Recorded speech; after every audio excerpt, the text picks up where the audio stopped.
Hey guys, this is Ito. We're going to do something a little different this time. We're going to do a review of a movie that's kind of a cult classic in the video game community. And so, John, why don't you start us off? Oh my god, The Wizard.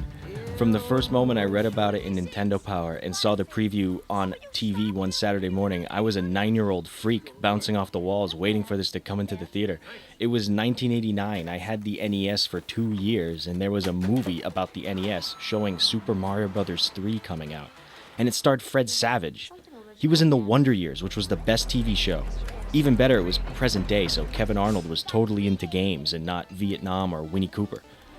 When I finally saw the movie, I really felt like it was my movie. I was on this movie's team. Go on. When I saw Beau Bridges and Christian Slater on screen, I was like, look, it's Beau Bridges and Christian Slater. This movie is huge. It was '89. I thought Christian Slater and Beau Bridges were like a big deal. The trailer made The Wizard look like a friggin' Nintendo orgasm, but in reality, it was actually a movie with some kind of plot. I guess it was necessary to have a plot, and instead of just showing Kevin Arnold giving me game reviews, but while not entirely plausible or really that fleshed out, it was actually a pretty decent premise with some serious dramatic themes.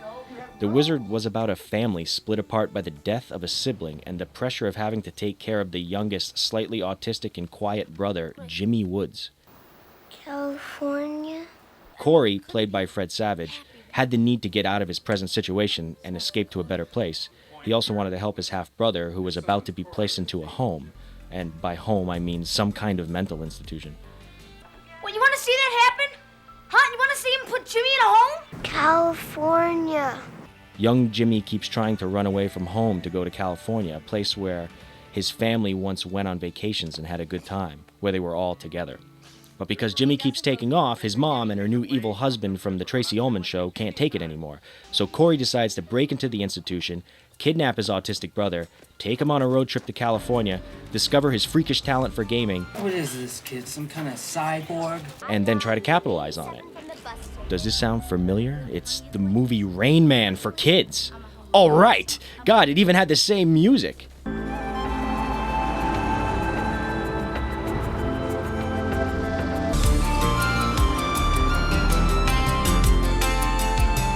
Other than Nintendo games and Fred Savage, the only things I like more are divorce, drowned children, runaways, broken homes, and a mentally challenged kid.